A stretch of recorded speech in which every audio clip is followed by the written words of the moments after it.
Hello there, and welcome. My name is Alexander, and you're listening to Another Realization.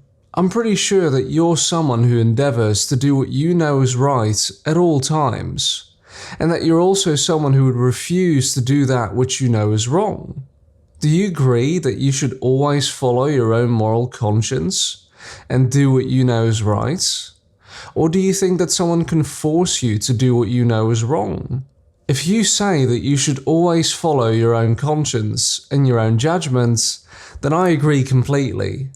I'm not sure how someone could have an obligation to do what they know is wrong. It would also be pretty strange for someone to say, the right thing for me to do is ignore my judgment telling me what the right thing to do is, and instead do what someone else tells me to do, even when he tells me to do something that I know is insane or wrong. So basically, the good thing to do is the bad thing.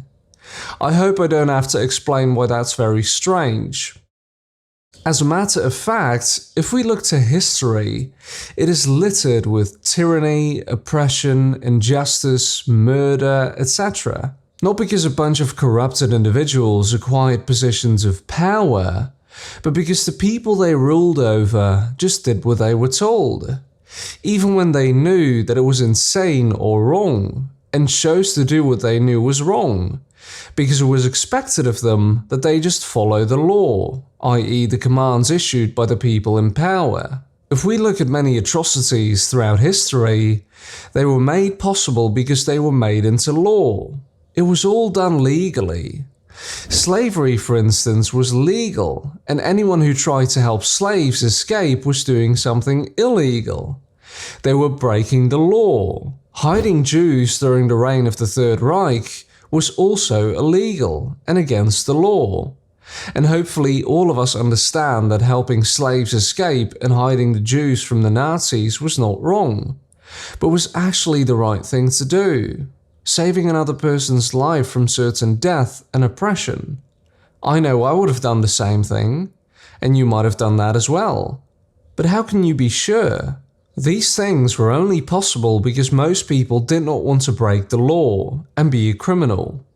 Surely there were those who petitioned and protested, who begged the rulers to not make them do the wrong thing, who asked them if they could please be allowed to do the right thing instead of the wrong thing. But the actual people who were not going to wait for the permission of politicians to do the right thing, who broke the law and chose to do the right thing anyway, regardless of what the law said, are actually remembered as heroes for having done so, for having freed slaves and for hiding Jews, for resisting tyranny, etc. And ask yourself this, does law even mean anything, since law does not mean that it's right? And abiding by it could even be the wrong thing to do. Let's make it a little more uncomfortable. If you do something that the law does not permit you to do, then you are labeled as a criminal. The people who helped slaves escape through the Underground Railroads were doing something that was against the law. They were doing something illegal, so they were criminals. The people who hid Jews during the reign of the Nazis were doing something that was against the law. They were doing something illegal, so they were criminals. Now, does the label criminal or crime mean anything when the supposed criminal is doing the right thing? What if we make it even more uncomfortable?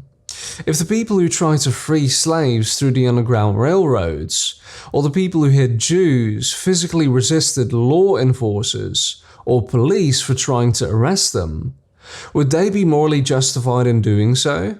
Because crime does not mean that they're actually doing something wrong, and could even be the right thing to do, like freeing slaves or hiding Jews. If yes, does law enforcement or police mean anything when you're doing the right thing? I.e., would it be morally justified if you openly resisted law enforcement, since the law they are trying to enforce can often be something that is wrong, like slavery was, or the Nazi regime? Surely some of you might say, well, the law isn't always bad, but who decides that? I'm pretty sure that's you, right? If there are exceptions for following the law, then who decides what those exceptions are?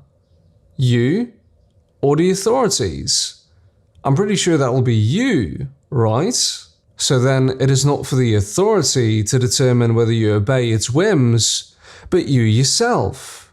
So your own discernment always stands above the law, and you decide when you abide by it or not.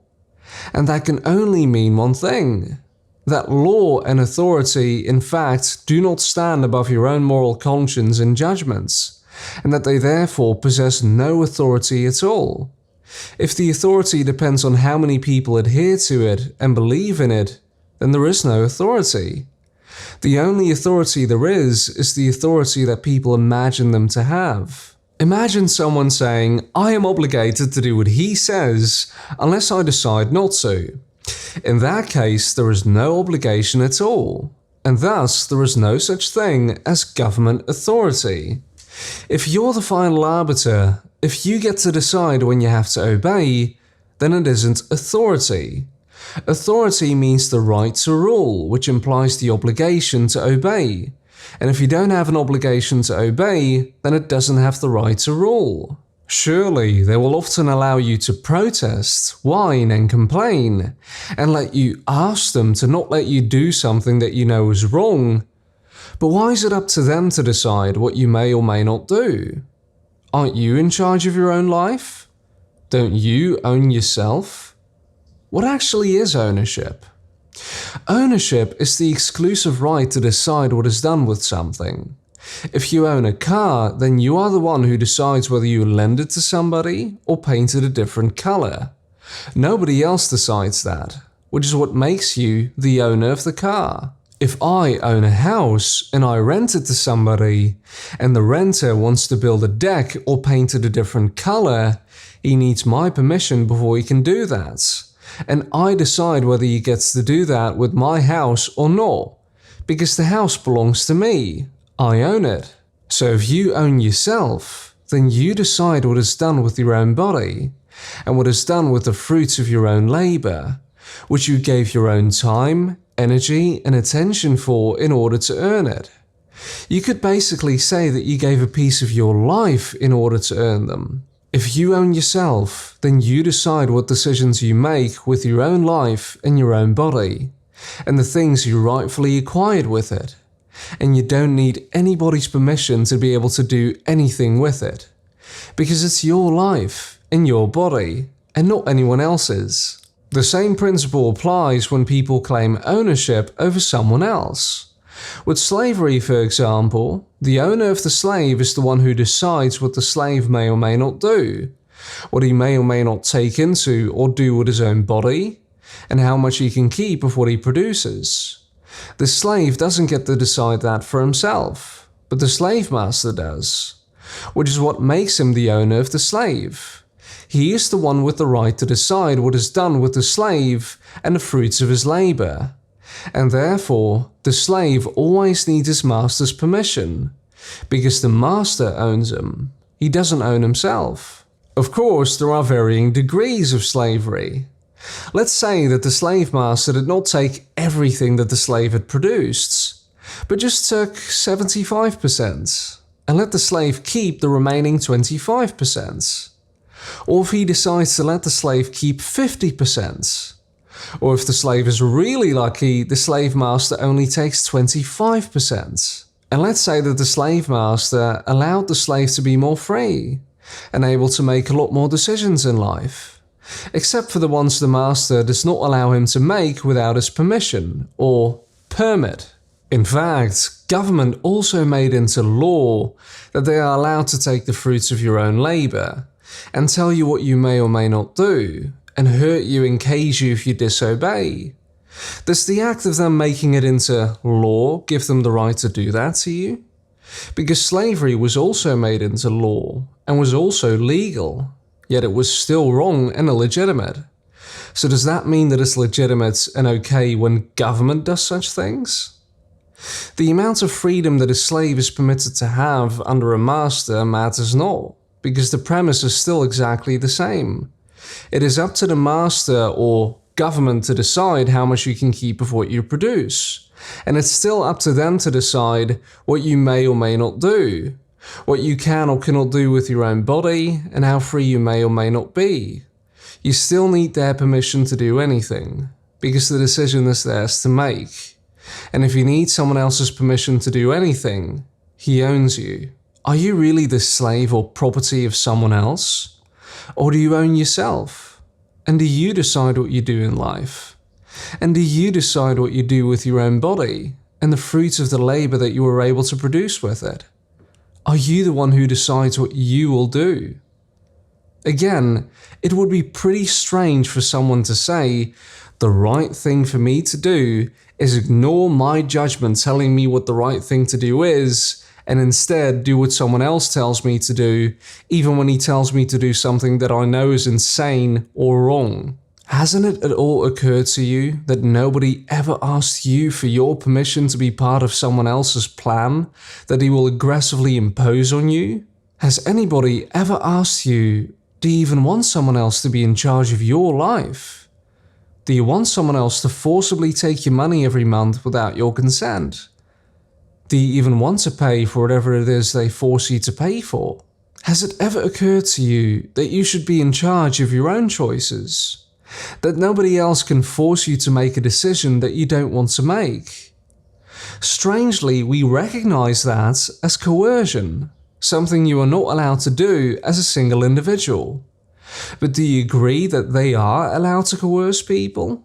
That if you don't let them take whatever they want to take from you, or when you choose not to make a decision that they want you to make, but you don't want to make, that they are allowed to hurt you and steal from you? Again, something else you are not allowed to do as a single individual, stealing and assaulting. Do you agree that they have the right to do things that you don't have the right to do yourself? Such as trespassing, murdering, assaulting, and kidnapping? And if so, how did they acquire such a right? Are you an adult human being with a conscience and a judgment who makes his own decisions? Or are you going to act as if you're the property of someone else who will make those decisions for you? And again, the people who use their own conscience and their own judgments were always the heroes, instead of the people who just ignored their own conscience and their own judgments and just did what they were told. Many of you are probably familiar with the bystander effect. The people who do the right thing are always applauded. The people who just stand by because it's expected of them are always brushed aside, and nobody ever wants to be like them. Do you really think that human beings are better off if they don't use their own judgments, free will, and conscience, and instead have to act, think, and behave according to how some politician wants them to act, think, and behave at any given time, and essentially be the robot of somebody else? With the only possible choice being which person may pull those strings on people's behavior, and hoping that the person who pulls the strings makes people do the right things? That didn't work out for many people throughout history, so why would it work out now? It is funny how people say that it is a utopian idea to let people be free and make their own choices, and not to have politicians who can force people to make decisions that they want them to make and threaten and harm those who don't do as they say. Well, don't you think it's utopian to assume that the right amount of violence used by the right people in just the right way can perfect society? Don't you think it's utopian to give a small group of people the right to use threats and violence to impose their will on everybody else, and expect them to use that power to serve your interests? Isn't it utopian to assume that giving some people tons of power is going to result in the ideal society? Is that what you really think, or is that what they want you to think? On the other hand, the idea that we shouldn't give anybody permission to use threats and violence to dominate the rest of us is utopian. Now, I'm sure most of you can think of a law that exists today that conflicts with your own moral conscience. Should you be forced to obey the law that goes against your own moral conscience? Or should you ignore and break that law because it goes against your own moral conscience? Surely, there is physical ramifications for disobeying the politicians, which might result in them becoming violent. But if you could get away with it, would you ignore and break that law? The actual point is this. When there is a law that conflicts with your own moral conscience, i.e. the commands of a politician, which one wins out at the end of the day? Your own moral conscience? What you know is right? Or the law? The demand of a politician? And ultimately, who decides when you should obey a law? You or some politician? I probably don't even know you, and you probably don't even know me. But I trust you to do the right thing and to follow your own conscience, more than I would trust some politician with the ability to force you to behave a certain way in the hopes that he will make you do the right thing. I would rather have you follow your own conscience instead of deferring to whoever is trying to get into power. I would rather let you be a human being instead of a puppet on someone else's strings. I want to end with one more thing. Most of you are probably familiar with the Milgram experiments, the obedience to authority experiments, where test subjects were given the command to electrocute someone they didn't know.